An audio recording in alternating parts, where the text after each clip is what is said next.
Okay, ngira ngo rero nkuko nari nabibasezeranyije uyu munsi twasuye umuvandimwe wacu mu by'ukuri amaze iminsi akora ibiganiro by'ivugabutumwa.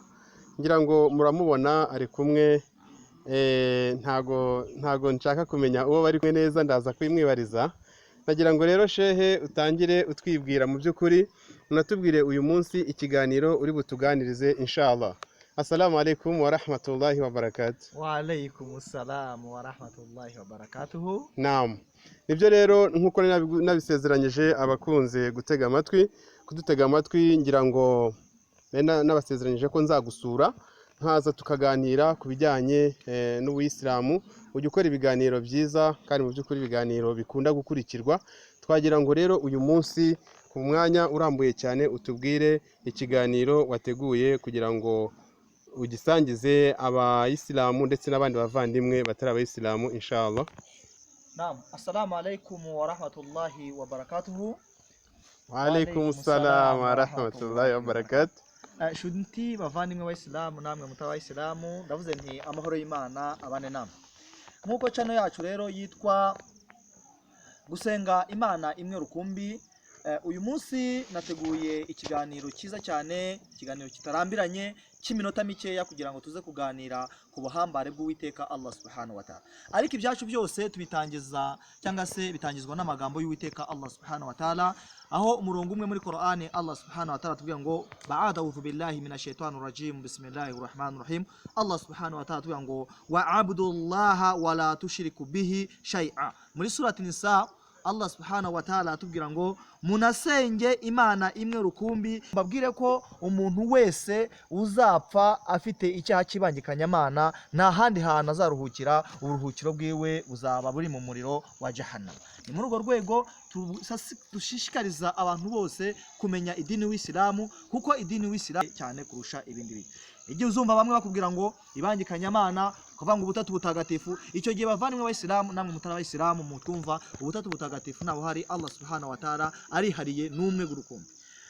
Ariko ahangaha intumwa y'Imana Muhammad sallallahu alaihi wasallam nayo yatubwiye ngo mwirinde ibintu birindwi byoreka. Ndagira ngo rero nkuko mutubona kuri YouTube channel yacu dutanga ibiganiro bigiye bitandukanye, iki kiganiro ndagira ngo wowe unyumva kugira ngo wumve ko intumwa y'Imana yatubwiye ngo Muhammad twirinde ibintu birindwi bigira gute byoreka. Ndagira ngo ufate umwanya, utize umwanya, Allah subhanahu wa ta'ala umwanya uduhaye azawuguhembera hano ku isi n'ejo ku munsi w'imperuka. Ibyo bintu birindwi rero harimo kubangikanya Imana. Icyambere no kubangikanya Allah subhanahu wa ta'ala nkuko twabisobanuye. Kubangikanya Imana, icyo gihe ubangikanyije Uwiteka Allah subhanahu wa ta'ala, ibyo bintu bizakoreka uzajya mu muriro wa Jahannam. Dusaba ko Allah subhanahu wa ta'ala azabubarinda. Icya kabiri ni ukurya umutungo w'ipfubyi. Bayisilamu namwe mutari Abayisilamu, namwe mutari Abayisilamu, nagira ngo mbamenyeshe yuko kurya umutungo w'imfubyi ari kimwe kizatuma Allah subhanahu wa ta'ala akoreka ujya mu muriro wa Jahannam. Icya gatatu, guhunga urugamba. Bayisilamu muri iyi minsi nta ntambara turi gukora kuvuga ngo wahunga urugamba, ariko urugamba utagomba guhunga ni urugamba rwa nafsi, urugamba rw'umutima. Ibyaha bishobora kuba byarakubaza, ubusambanyi, ubujura, ubusinzi ndetse n'ibindi bigiye bitandukanye. Ubwo ni urugamba ugomba gukora kugira ngo wirinde ibyo byaha, kandi Allah subhanahu wa ta'ala azagira gute azabiguhembera hano ku isi ndetse n'ejo ku munsi w'imperuka.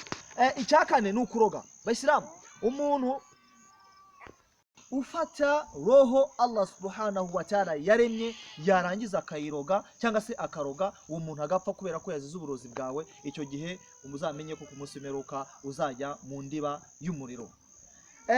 Icya gatanu, kurya riba. Aha kurya riba ni ukurya inyungu cyangwa se kurya ibirenze. Iyo umaze kurya ibirenze, icyo gihe Uwiteka Allah subhanahu wa ta'ala azagira gute azabiguhanira. Icyo gihe kurya ni urugero gatoya Sheikh kugira ngo basobanurireho.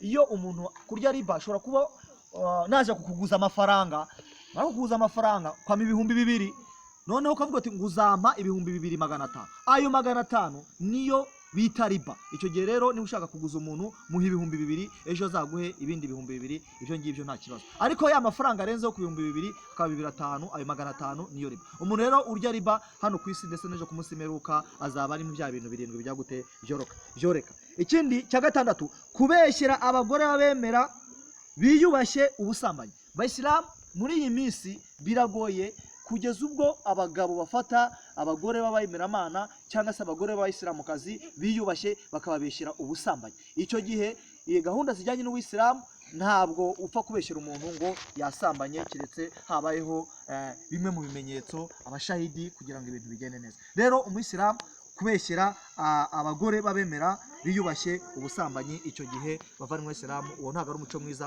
Umunsi w'imperuka uzisanga mu bantu bazaba bari mu ndiba y'umuriro wa Jahannam. Dusaba ko Uwiteka Allah subhanahu wa ta'ala aya magambo tuvuze ko yagira icyo ahindura mu mitima ya benshi. Dusaba ko Allah subhanahu wa ta'ala yazabaha ijuru, ndetse mwirinda Shehe, rero nagira ngo nkubaze ikibazo ku nyigisho nyinshi ubashije kuduha. Uduhaye inyigisho rero zifite agaciro kandi mu by'ukuri buri wese yakumva akanasobanukirwa, ariko twagira ngo dusobanurire intego nyamukuru y'izi nyigisho zawe ni iyihe muri make? Urakoze cyane Sheikh, alhamdulillahi rabbil alamin. Izi ntego kanyamana, intego ya mbere nayo ifite ni ukugira ngo abantu bave mu ibangikanyamana basenge Imana imwe rukumbi, bumve ko umuntu aho intumwa y'Imana tubwiye iti twirinde ibintu birindwi byoreka ntituzabe mu bantu bazorama, kandi twaramenye amagambo y'Uwiteka Allah subhanahu wa ta'ala. Abantu bose baba abayisilamu y'abatari abayisilamu, mwirinde kubangikanya Imana. Kubangikanya Imana ni icyaha gikomeye hano ku isi ndetse n'ejo ku munsi w'imperuka.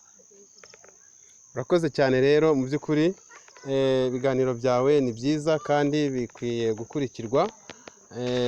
Uko biri kose ngira ngo bizagirira akamaro abantu benshi, cyane cyane abemeramana ndetse n'abandi bantu batari abemeramana cyane. Murakoze cyane, ariko twabonye uri kumwe n'umuntu, ariko uyu muntu ntabwo twabashije kumusobanukirwa neza.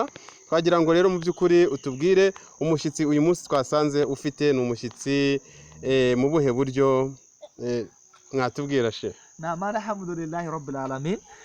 Uyu mushyitsi rero mwabonye hano ni mushiki wacu, kuko yahoze atari umuyisilamu, ariko kubwo agenda yumva inyigisho, aturuka muri Kayonza, kubwo agenda yumva inyigisho yaraje aravuga ati yemera kuba umuyisilamu, atora shahada. Uyu mushyitsi rero amaze iminsi mike yabaye umuyisilamu, kuko inyigisho zacu zagiye zitambuka kuri YouTube, yarabyumvise ahita avuga uti nanjye ngomba kuba umuyisilamu. Assalamu alaikum warahmatullahi wabarakatuh. Sister wacu. Wa alaikum assalam warahmatullahi wabarakatuh. Amakuru? Watwibwira? Nitwa Kayigirwa Cecile Zurayika. Wabaye umuyisilamu ryari? Umuyisilamu ryari? Hashize nk'amezi angahe, imyaka ingahe? Hashize nk'amezi 2. Amezi 2. Umaze kubona ubuyisilamu ufite umumaro ungana iki mu buzima bwawe? Ubuyisilamu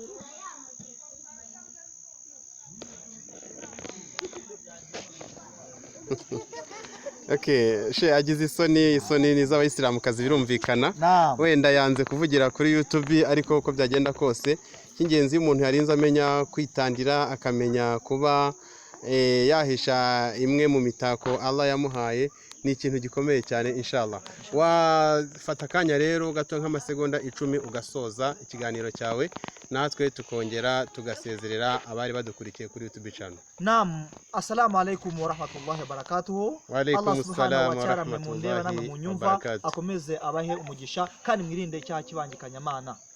Allahumma amin.